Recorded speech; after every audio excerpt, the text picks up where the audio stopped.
What's good, everybody? Welcome into our Early Edge weekly NFL props extravaganza. It's one of my favorite shows of the entire week. I, of course, am the coach. This is your daily brand, our daily sports betting brand of record. We are powered, as always, by the almighty SportsLine, the best value in all of sports betting. Now, a couple of housekeeping items before I bring in the stars of the show. You guys are always asking for merchandise, and on this show, we have a very special offer just for you. Take that QR code.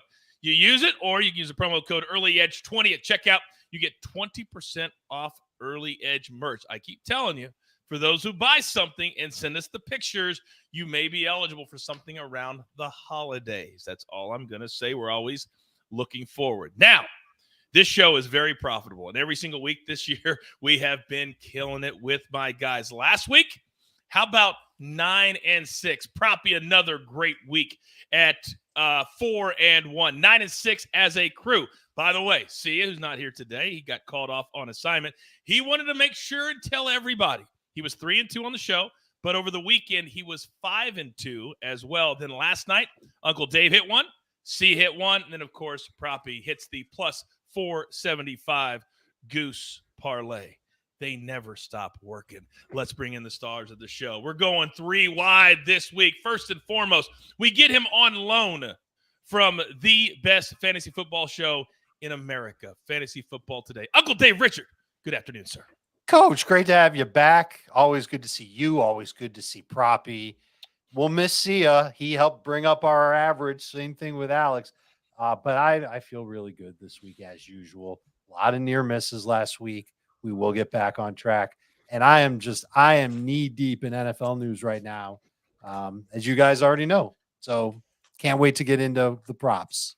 Yeah, we're going to get into that. And also, we have some breaking news as well. But before we do that, I need to say hello to the man who last night, on the second worst Thursday night game of the year so far, still managed to somehow hit a plus 475 parlay. The Goose. Proppy, good afternoon. Coach, what's good? Uncle Dave, good to see you. No cousin Sia. I miss him. I know he's got some real-world obligations. Coming off another 4-1 week. That's 4 out of 5 weeks, 4-1, Coach. The other week, 3-2. That's 19-6 on show picks. I do have a bone to pick with my Uncle Dave, though, because before we came on air, I learned that he didn't even know what a goose parlay was. Embarrassing. True. I feel bad about it. He's like, true, facts, hashtag facts, don't even care. All right, let's get into it. We had big breaking news right before the show.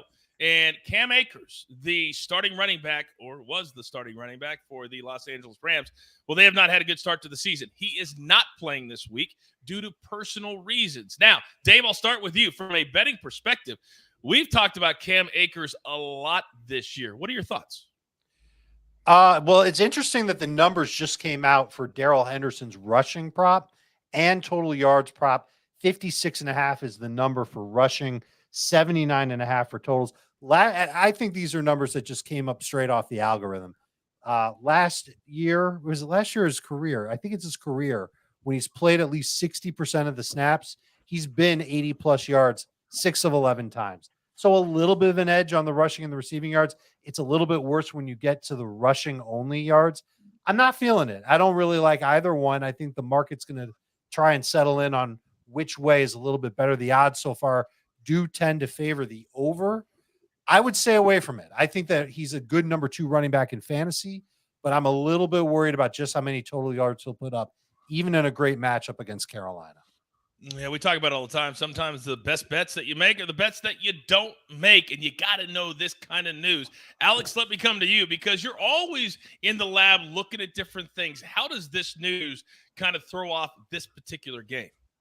This is a shocking development, Coach. I was anticipating Cam Akers being a big part of the Los Angeles Rams game plan against the Carolina Panthers. We know that they're heavy double-digit favorites, and I thought they would lean heavily on the run. They've been unable to do that for the majority of the season, which is why we've seen this offense struggle. This seemed like a great spot for Cam Akers, who looked or appeared to be the 1A in this backfield. So absolutely shocking news. And was not expecting Cam Akers to be inactive. I expected him to be pretty much the focal point of the run game for Los Angeles, and I expected them to have success against Carolina. So interesting to pay attention to. Yeah, Sean McVay just a few minutes ago was addressing the media. He basically said, we're looking at a few things. We're looking to change a few things. Well, they need to, because they've been terrible. I mean, one of the worst teams as the reigning Super Bowl champions in the entire NFL. It has not been good out here in Los Angeles, about an hour from where I sit every single day in this beautiful new home studio. Now, let's get into our picks for the week, because as you know, this is where you have to watch live. I am done responding to tweets on Sunday that say, Coach, I can't get that number anymore, because I tell you on Friday, put it in now if you can. All right? So our first game that we have a play in, we're going to go 49ers-Falcons. The Falcons have been perfect against the spread this year, although they haven't won very many games. Total sitting at 44.5. 49ers on the road. Interesting schedule. Not a perk, but a quirk, I guess. And Alex, I'm coming to you. The 49ers at Carolina last week, at Atlanta this week. They stayed on the East Coast, but you still got to stay in a hotel and not your home. What are your thoughts on this one? Yeah, I like the 49ers running back, Jeff Wilson, in this. I like him over 15.5 yards for his longest rush. You've seen, if you've been watching this show and reading my columns, you've seen that we've taken Saquon Barkley's longest rush over the past few weeks. This is a spot where I really think Jeff Wilson is worth attacking. I'm going to explain why. Wilson's eclipsed this total in 4 straight games, which is every game since he has taken over as the starting running back in the 49ers backfield. He's had at least a 30-yard rush in each of the last 3 games as well. He ranks as the RB7 in rush yards over expected per attempt, and he's also the running back 5 in breakaway percentage. He's really showing a lot of big play upside this year. Very impressive for a guy who's thought to be sort of a career journeyman and wasn't the expected starter in this backfield. This is also a very good matchup against the Falcons defense, 27th in rushing DVOA. I just think Jeff Wilson looks so efficient, so comfortable in this Shanahan offense. This is a great spot for him in a game. He should flirt with 15 to 18 rushing attempts as well. And we know this is a below average Falcons rush defense. So great matchup on paper. Jeff Wilson has actually been outstanding this season. And yeah, this is my favorite angle to attack as far as his props are concerned. Jeff Wilson, longest rush over 15.5 yards. Yeah, he's been dynamic. He's been really, really good. And I think this is going to cash in the second half. And the reason why is because I think they're going to wear them down. They'll just wear them down and then just try to get out of Dodge with the victory and get back home. Quick chat question. Wilson's rush number is over 66 yards. Proppy, your thoughts? Lean over on it for sure. I like both props quite a bit. I have a slight edge towards this one only because I do expect the 49ers to handle the Atlanta Falcons pretty well. We could see some Tevin Coleman mixed in there as well. So in the event that they're up big and they want to sit Wilson in the second half, this was my favorite angle to exploit or attack. Very good. Quick chat fantasy question, Dave, for you. Yes. Would you do Dalvin Cook and Terry McLaurin for Najee Harris and Jacoby Myers? No. Najee Harris, while he said he's getting this metal plate out of his cleat, he's going to start playing without him. Remember, he had the foot injury back in training camp. He's really looked terrible. And I wonder, I don't think he's suddenly going to change into being a great fantasy running back just because he's losing this item out of his shoe. Dalvin Cook's the best player in that deal. You're not getting enough for him. Okay, very good. There you go. You asked the question. We try to get to as many as we possibly can. All right, next game. And both of my boys have a pick in this game. And suddenly, gentlemen, this is very, very interesting, isn't it? The Jets, they've won 3 games so far this year. They're above 500. Do not sleep on them. The Packers coming back from an incredibly disappointing loss to the Giants in London. So the Packers favored now. It keeps going up by 7.5. They're at home. Total 45. Dave, let's start with you in this one. Why did they lose that game? You got any ideas? And it's not just because they didn't make plays at the end. I think it's because they didn't run the ball enough. And man, was Matt LaFleur lamenting that as soon as the game was over. And all week long, all he's talked about is how the Packers need to run the football. Well, they've got a pretty good running back who can run the football in Aaron Jones. So I'm going to say he's going to go over 59.5 rushing yards at -117. Yesterday, this was at 58.5. And I think I would play this one up to like 61.5, 62.5. He's been over this number in 3 of his past 4 games. In weeks 2 through 5, he averaged 14 carries per game. It would mean he would have to average 4.3 yards per carry to go over. Can he do that? I'm going to say, yeah. He's averaged 6.4 yards per carry on the season, and the Jets have allowed 4.9 yards per carry to the Steelers and Dolphins running backs. I just got done talking about Najee, and you think about the Dolphins running backs. Wow, it's amazing. They are not good at stopping the run. The Packers want to run. This is their best running back to do so. I think you should take Aaron Jones over 59.5 rushing yards. In a weird development, the Jets have been outscoring teams. It's not like it's been 7-6 or 13-10. They're scoring points, which gives other teams more opportunities. I always try to get that one in just for Alex. Now, let's stay in this same game because on the other side, people are starting to believe in Zach Wilson as a leader. But Alex, from a production standpoint, what do you think about this week? This is a really tough matchup for him, Coach. I'm going to lay out why. First of all, the play that I like in this is Zach Wilson under 218.5 passing yards. I also like his under completions as well. Wilson's been held under this in 11 of 15 career starts. He's only averaged 186 passing yards throughout his career. This is a very interesting matchup against the Packers. The Packers are 11th in passing DVOA compared to 30th in rushing DVOA. Green Bay's opponents are finding it much easier to attack them on the ground. So far this season, the Packers are the biggest run funnel in the NFL. We've seen the Jets deploying 2 running backs, one who looks exceptional in Breece Hall, Michael Carter as well. The Jets are trying to run the football a lot. Packers, meanwhile, they're only surrendering 177 passing yards per game. Only Tom Brady and Kirk Cousins this season has eclipsed 217 passing yards against the Packers. As I mentioned, biggest run funnel in the NFL. I think the Jets are going to lean heavily on Breece Hall and Michael Carter as well. Also, I think Dave's spot on as far as Green Bay's approach. They're going to run the ball a ton as well. That's going to do 2 things. That's going to keep the clock winding and potentially limit potential plays for Zach Wilson. That's also going to potentially keep the game competitive as well, which should keep the Jets running, which is what I think they're going to do against this Packers run funnel. That's why I love Zach Wilson under 218.5 passing yards. I'd play it down to about 212.5. I also like fading his completions. This line opened at 20.5. I believe it's 19.5 right now with plus odds to the under. I like under completions as well if you can get a good number at 19.5. We talk all the time about taking the information and using it in other games or in the future. Listen to what Alex just said right there. A competitive game means less passing yards. The one thing that can blow up a passing prop is getting behind by 14 points or getting behind by 17 points. That's what can blow it up. Listen to the information. All right, next game, gentlemen.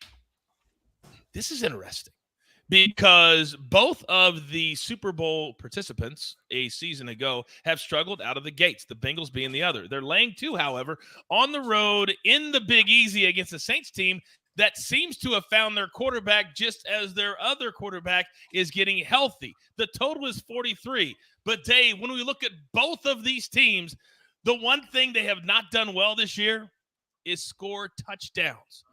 So what does that mean for you? It means it's time to go into the kicker business, Coach. Yeah. And so let's get after it. And honestly, I've been waiting for a spot like this. I'm taking Will Lutz over 1.5 field goals, and it's even money. It was actually plus 108 earlier. I liked it better when it was plus 108. Who wouldn't like it better then? But I think at plus 100, I kind of can't believe it. Cincinnati's allowed at least 3 field goals attempted in 4 of 5 games. They've allowed 2 field goals made in 5 of 5 games, and Will Lutz has multiple field goals in 3 of 5 games. Here's the kicker. We know that the Saints aren't going to be with their full complement of wide receivers. They're going to run the ball a lot. It's going to be another big week for Alvin Kamara. I kind of think it's going to be another big week for Taysom Hill. But sometimes offenses like that, when they can't throw, they'll stall in the red zone, and Will Lutz has been nails for New Orleans. I'm a huge fan of this one. This is my favorite bet of the week. It's a kicker bet. Over 1.5 field goals for Will Lutz, not a klutz. If Dave worked for another company, he would say right now, this is my 5% bomb of the week. And the rest of my picks you can only get for $899 for the rest of the NFL season. You know who I'm talking about. You know who I'm talking about. All right, next game. And this is another one that big spread, don't quite know. And when you're a rookie quarterback in the NFL, the last thing you want to do is have your first two starts of your career against Josh Allen and the Bills in the AFC. And how about Tom Brady and the Bucs in the NFC? But that's what Kenny Pickett is facing this week. But Alex, this is about the Steelers defense for your pick. Talk to me. This has a lot to do with the Steelers defense, and I'm going to talk about why this might be my favorite prop of the week. It's Mike Evans, longest reception over 24.5 yards. First off, the Bucs have been extremely pass heavy since Mike Evans and Chris Godwin have returned to the lineup. 17% pass rate over expected the last 2 weeks with both of these guys in the lineup. That number only trailed the Bills, who literally just don't run the football whatsoever. This bodes very well for Mike Evans in this matchup. I'm going to explain why, and I'm also going to explain why this is my favorite angle to attack as far as his props are concerned. Last week, the Bills, when they played this Pittsburgh Steelers defense, had a 20% pass rate over expected against these Steelers. That is the highest mark in any individual matchup this season. What that means in layman terms is the Bills pass the ball against the Steelers more than any team has in the NFL in any single game this season. The Bucs are going to do the same thing. That's what the Bucs do. They're currently the third most pass-heavy team in the NFL as well. Also, the Steelers, they have been unable to generate any pressure without TJ Watt on the field, who is injured. That bodes very well for Tom Brady to have time in the pocket to set up for these deep routes for Mike Evans. Furthermore, Steelers are 23rd in pass rush grade, 28th in pressure rate, 23rd in quick pressure rate. That is going to give Tom Brady all the time in the world as well. No Julio Jones. He's just been ruled inactive as well. We look at Mike Evans. His average depth of target is 14.1 yards. I talk about this all the time. With a deep A-dot coupled with a healthy target share, that is the recipe for big games and big catches in this scenario. Also, we saw last week the Steelers defense got beaten deep over and over and over again by Gabe Davis, by Josh Allen, by this Bills offense as well. Evans has also cleared this in 3 straight games. He had a 40-yard completion, or 40-yard catch, a 30-yard catch, and a 41-yard reception. He's getting a ton of volume deep down the field. This is an excellent matchup, as I previously laid out as well. No Minkah Fitzpatrick either, who's the all-pro safety for the Steelers. All 3 of the Steelers' starting cornerbacks that they had to start the season are also going to be inactive, have been ruled out for this game. Amazing matchup. This is Mike Evans is Tom Brady's deep receiver. This checks every single box for me. Mike Evans over 24.5 longest reception. So what do you make if you think he's going to have at least one catch that's 25 yards? You've got to love his yardage prop at 63.5. I'd lean over on it, but I feel more confident in this prop. Okay, very, very good. Couple of chat questions for you guys. Let me come to you, Dave. Saquon Barkley, 2 straight weeks we've cashed his longest run. I believe, according to the chat, it's at over 15.5, just minus 110. Your thoughts? You have to take it. You just look at him having a run of at least 16 yards in every game so far this season. Ravens run defense, I don't think it's as good as people thought it would be this year. And the Giants are going to load up with Saquon. You only need one to have that bet hit. I think it happens. I think he's playing the best football of his entire career. He's healthy. He's strong. He's got a head coach that believes in him and the whole team. I love Saquon Barkley. Very right true. Now. Alex, chat question for you. I'm not sure of the first. There's a lot of Samuels in the league, but Samuel over 58.5 minus 115. Tell me the first name. That's a Debo question. That's a Debo question. That's got to be. I just couldn't think about. I never called Debo Samuel. I just called Debo. All right. So your thoughts on that? Coach, you recently purported that Debo is your favorite football player in the NFL, the best all-around player. That is hard to argue. I absolutely love Debo. He hasn't been exactly the crusher that he was last season, but I do think he's experienced some variance, and he's got a tremendous amount of upside. However, this matchup, I do expect a very run-heavy game plan, but I do think Debo matches up very, very well against the secondary. He only needs one play to go over this. He's proven that. He's able to take a screen 60 yards anytime he touches the football. So I would definitely lean over. However, this opened at 54.5. It's since steamed up a bunch. So not as much value as there once was. Would absolutely lean over and definitely think Debo's got a great shot to have a potential spike game in this matchup against the Falcons. I feel like Jalen Ramsey would argue with you that he hasn't been the guy this year when he only one 100-yard receiving game, Coach. And you know who it was against? The Rams? Jalen Ramsey and the Rams. So that's why Ramsey would argue. He's been amazing. Jalen Ramsey's eyes. Oh, no kidding about that. All right, next game. And we are rolling through these picks. I love them this week. What a nice flow to the show this week. Let's go late games. Now, earlier on Early Edge in 5, the Maestro said something that hasn't been said all season. This could be an offensive breakout game for the Arizona Cardinals. We know the Seahawks can score, but Arizona is favored on the road, -2.5. The total at 50.5. And by the way, the total in that Steelers game was 45. We have 2 picks in this game. So if Maestro is right, Dave, then you seem to think that Kyler Murray will be the reason. Naturally, he's the quarterback. Talk to me. I don't think it's going to be the run game, Coach. I think it's going to be Kyler Murray. That's where the Cardinals offense really is. It's on his shoulders week in and week out. We took the over on this bet last week. It's the exact same number this week. It's Kyler Murray over 36.5 pass attempts. A little juicy at -129, but I think it's a slam dunk to hit. He's had at least 42 pass attempts in 3 of his past 4 games against the Raiders, the Rams, the Eagles. These were games that Arizona was either competitive in or trailing in. Either way, the perfect type of game script for Kyler Murray to throw a bunch of passes. Arizona's run game is in trouble. There's no James Conner. There's no Darrell Williams. Eno Benjamin is a passing downs back. He's going to be their lead back. He is fast, and he's also a really good receiver. He doesn't run just these little short flat routes or screen routes. He can run angle routes. He can run the wheel route. He's going to get targets from Kyler Murray. He's the number 2 running back in fantasy, but I don't think he's going to get 15 carries in the game. And the Cardinals play at a fast pace. Seahawks don't.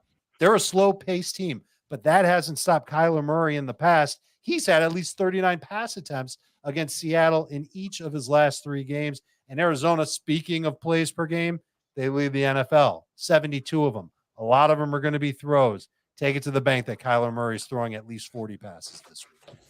You know, it's becoming some of my favorite things to look for every single week. It's the Cliff Kingsbury face. It's the Kyler Murray, let's go, call the play face.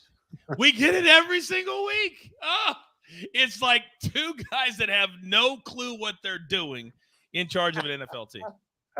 It's crazy. It's crazy. All right, Alex, I'm coming to you because you have a receiver prop. Because sometimes when you have games like this, because we know the Seahawks are going to score, but we know the Seahawks are going to allow the Arizona Cardinals to score. I love the over in this game, but what prop do you like in this game? Yeah, I have a prop that pairs very nicely with Dave's Kyler Murray prop. That's Rondell Moore, over 43.5 receiving yards. Listen, Rondell Moore played a season-high 63 snaps last week against the Eagles, had his best game. He finished with 8 targets, turned that into 7 receptions, 68 receiving yards. He ran a route on 91% of dropbacks against the Eagles, and most importantly, played 83% of his snaps in the slot.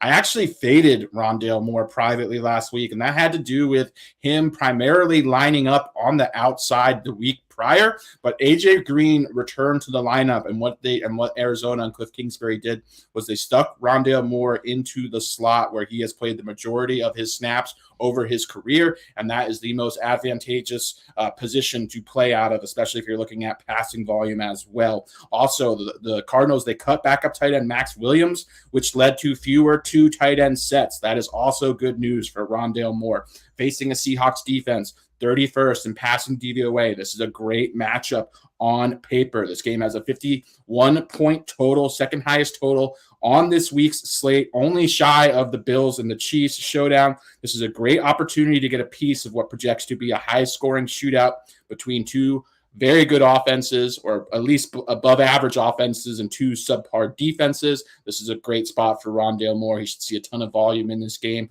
I'd play this one up to over 45.5 receiving yards. Up to over 45.5. Dave, quick question. You may have said it. I don't remember it. They're asking, what would you play Kyler up to for his attempts? Oh, I think he can get 40 pass attempts in the game. I think I'd feel safest at 38.5. Okay, there you go. 38.5, which I believe a lot of them are saying is where it sits right now. So get it in today before it goes up. All right, so as you know, to pay Alex and Dave their huge salaries, we've got to pay those pesky little bills. Here's a word from one of our incredible partners. And we are back. Those of you watching on YouTube, and I saw one of you say, don't leave YouTube. We're not leaving YouTube, but I want you to think bigger. We'll still be on YouTube, but I want you to think bigger. In the next 3 weeks, 4 weeks, we're going to have an announcement for you. But I messed up today. It's rare. So don't eviscerate me, okay? Jeffrey, I see you in the chat. Now, we're going to go back to one that I missed. Vikings and the Dolphins. How did I miss this game? Because it's about the Vikings. Or how about this, guys? 3 straight weeks. 3 straight weeks. They have taken the lead in the game in the final 2.5 minutes. They are living on the edge. Kirk Cousins living on the edge. Now they go to Miami on quarterback number 3 for this season already. The Fighting Skylar Thompsons. Here we go. So, if the Vikings are going to win, they have used big-time first halves from a dynamic receiver, a receiver that has the same initials as my beautiful son, JJ. And I believe, Alex, you like him this week too. I like this guy all the time. That is the aforementioned Justin Jefferson, my favorite wide receiver in the NFL. To me, this guy may be the best player in the NFL. He is phenomenal. We're taking him over 86.5 receiving yards. I don't think we need to overthink this one too much. Jefferson has been outstanding this season. 11 targets per game, 8 receptions, 109 receiving yards per game. He has an elite 2.6 yards per route run, in addition to an elite target share. He checks every single box. He's been extremely efficient with this elite target share. That's what you look for. This is also an excellent matchup on paper against the Dolphins. They rank 30th in EPA per dropback, 30th in coverage grade. We know cornerback Xavier Howard is banged up, has a groin injury, hasn't been effective when he's been on the field, so it doesn't even matter if he decides to play. Furthermore, teams are choosing to attack the Dolphins primarily through the air this season. The Vikings also have been a lot more pass-heavy than we've seen in previous years with Kevin O'Connell, their new head coach, at the helm. I love how he is choosing to deploy Justin Jefferson. He is lining him up all over the formation, creating all these advantageous matchups where Justin Jefferson is getting lined up against safeties and linebackers. No cornerback in the NFL is capable of covering Justin Jefferson, much less any safety or linebacker. Justin Jefferson is locked in right now. This is a very, very vulnerable Miami pass defense. He's going to get a massive target share, and this game could actually even be competitive, which bodes even further well for this prop. I'd play this one up to 90.5 yards. I'll be shocked if Justin Jefferson does not finish with triple digits in this game. His big games so far this year, Alex, they've been big first halves. Like, he's got over 100 a couple of times in the first half. Do you think it'll be a big start for him this week? Absolutely. I think the Vikings are going to come out shifted heavily towards the pass. That's the best way. If you're looking at the path of least resistance, that is attacking this Miami Dolphins defense through the air. We've seen Kevin O'Connell as the new head coach of this Vikings offense. They want to throw the ball. They're going to throw the ball. Jefferson has been outstanding this season. I expect a huge amount of volume and them to be very aggressive. It wouldn't shock me whatsoever if he clears this in the first half. But, Dave, as I come to you, as we look at what this game script might look like, and the fact that the Miami Dolphins will want to shorten the game with Skylar Thompson, that could take some of the ball away from Kirk Cousins, which means what for you? I need you guys to hear me out on this one, because my prop here does not correlate with Alex's, which, of course, makes me nervous. But I'm going to go through with this anyway, because I see this game playing out a little bit differently than Alex does. I'm taking the under on Kirk Cousins passing yards, and this number has fallen like a rock. It was at 259.5. Now it's at 257.5. And I'm not saying that Kirk Cousins can get 240 yards and 100 of it goes to Jefferson. Of course that's possible, but it's really hard to love Justin Jefferson's over and love Kirk Cousins under. So let me just lay out the case. And if you don't like it, that's okay. I like it. Here's why. I think the Dolphins offense is going to be a mess with Skylar Thompson. Vikings defense isn't that great, but I think that the Dolphins won't hold up their end of the bargain. That would make this game the track meet that would lead to 300 yards passing for Kirk Cousins, 150 yards receiving for Justin Jefferson. You get it. The Dolphins also love to blitz. They love to pressure. And these are the two things that Kirk Cousins hates more than playing in prime time. He doesn't like feeling that pressure. His yards per attempt rate when he's blitzed is 4.4. Alex, you don't want to hear this. Yards per attempt when blitzed is 4.45. His yards per attempt when pressured is 5.41. So in order for Cousins to go over 260 yards at those rates, he would need to throw the ball 48 times. He's done that before. He's attempted 48 pass attempts before in 10 of 130 games and only twice since 2019. I think this is a Dalvin Cook week. I think Jefferson will get his, but I think Kirk Cousins is going to be able to have kind of a modest game, probably just under 250 yards passing, couple of touchdowns. Vikings win this one by 10 plus. Cousins under 257.5 passing yards.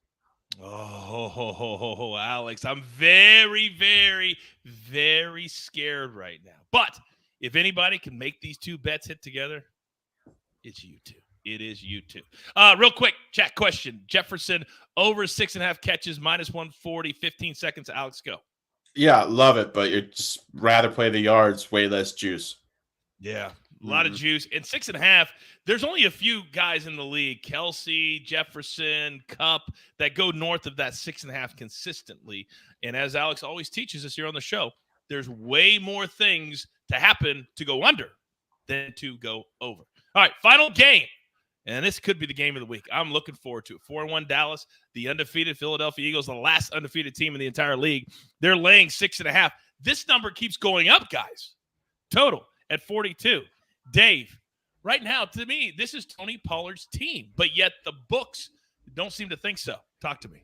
Man, from your lips to Mike McCarthy's ears, because if Tony Pollard is the one in the backfield more often, this offense takes a big step forward. We've loved watching him play because Ezekiel Elliott has been a slug. I'm taking his under total yards at 70.5, minus 113. These are better odds, by the way, than his just rushing only number, which is 55.5. And I kind of think he's got a chance to go over 55.5 rushing yards. And if you play that bet, it's at minus 123. This is the better bet. He's been under 71 total yards in 2 of 3 games when he hasn't had 20 touches. Remember that number, 20 touches. No running back against Philly has 20 touches. And in their past 4 games, no running back has even 15 touches against Philly. They've been great against the run, 3.8 yards per carry in their past 4 games. The Eagles have built these leads, which forces teams into a pass-heavy game script. It is, with Cooper Rush in the backfield, it's almost a certainty that that's going to be the way that the Eagles are going to operate. Try and build a lead on Dallas and force Cooper Rush to make plays. And if Cooper Rush is making plays, maybe that means that Ezekiel Elliott can get targets. He's got 5 targets in 4 games with Cooper Rush. Tony Pollard, by comparison, since you brought him up, Coach, he's got 11 targets. He gets more. So I don't think there's going to be a big role in the passing game for Ezekiel Elliott. He hasn't been that efficient as a runner. I think he's going under 70.5 total yards. And the cherry on top, if I may, Philly's allowed less than 65 total yards to a running back in 4 straight games, and only 2 running backs have had more than 40 yards. I don't think Ezekiel Elliott's going to break that trend. I was wondering if we'd get a cherry on top today, and alas, in the final pick, we did. Yes, we did. Did you take over 1/2 cherries today, Coach? Because that hit. Coach, can I jump in on this prop really quickly? Please jump in. I actually I love this prop. I almost put in Ezekiel Elliott under 15.5 rushing attempts as an official play of mine. I like that quite a bit. If you look at the splits for Ezekiel Elliott in games that Dallas wins versus games that he loses, his usage plummets. He's only eclipsed 15 carries in losses. I think you have to date back a few seasons. So this is a really good spot, in my opinion, to fade Ezekiel Elliott. This type of game environment and game script much more favors the more explosive back that is Tony Pollard. So I like this quite a bit. I think there's a variety of ways to fade Ezekiel Elliott. I think Dave's spot on with this one. Very good. Houton in the chat, he's asking about Debo again. Houton, you got to get here earlier. You got to get here early. We've already talked about Debo 20 minutes ago. We like Debo. We do. We like Debo. All right. Don't forget, coming up on Sunday, we have 3 big shows, 10 a.m., noon, 7:30 p.m. Eastern time. More props there, but I encourage you, check out Proppy's article every single day at SportsLine. If you're not a SportsLine member, what are you doing at this point? If you're still paying somebody else $1,000, I can't even do it. I can't even do it. Use the promo code early, and I'll give you 30 days for free. Then after that, guess how much you'll spend? $10. Not a day, not every 2 days, every month. Stop giving people money that are selling picks for that much money. You don't need to do that. They get mad at me when I say it. I don't care. This is where you need to be. Places like us that care about you and don't just care about your wallet. Now, with that being said, grab your paper, grab your pencil. Here is the recap, courtesy of Jake the Snake, and it looks absolutely glorious. Now, we do miss Sia, but he'll have more plays on Sunday and on Monday night. So PropStarz is on these 5 big plays. Justin Jefferson, over 86.5 receiving yards. Zach Wilson, under 218.5 passing yards. Rondell Moore, over 42.5 receiving yards. Mike Evans, longest receiver, over 24.5, and Jeff Wilson, longest rush. Then Uncle Dave is on Will Lutz. Kirk Cousins, under 257.5 passing yards. Kyler Murray, over 36.5 pass attempts. Aaron Jones, over 59.5 rush yards. And Ezekiel Elliott, under 70.5 total yards there for the Dallas Cowboys. Gentlemen, I think this is all the damage that we can do. Now, I normally don't get to do this on this show, and I don't know why I don't do it, but we're going to start doing it because I like to end every single show asking my guys exactly the number one biggest thing that you're looking forward to this weekend. Dave, start us off. You mentioned earlier that the Eagles-Cowboys game was going to be the game of the week. Coach, I should not ever be in a position to tell you something that you said was incorrect. The Bills and Chiefs are having the showdown of the season on CBS on Sunday afternoon.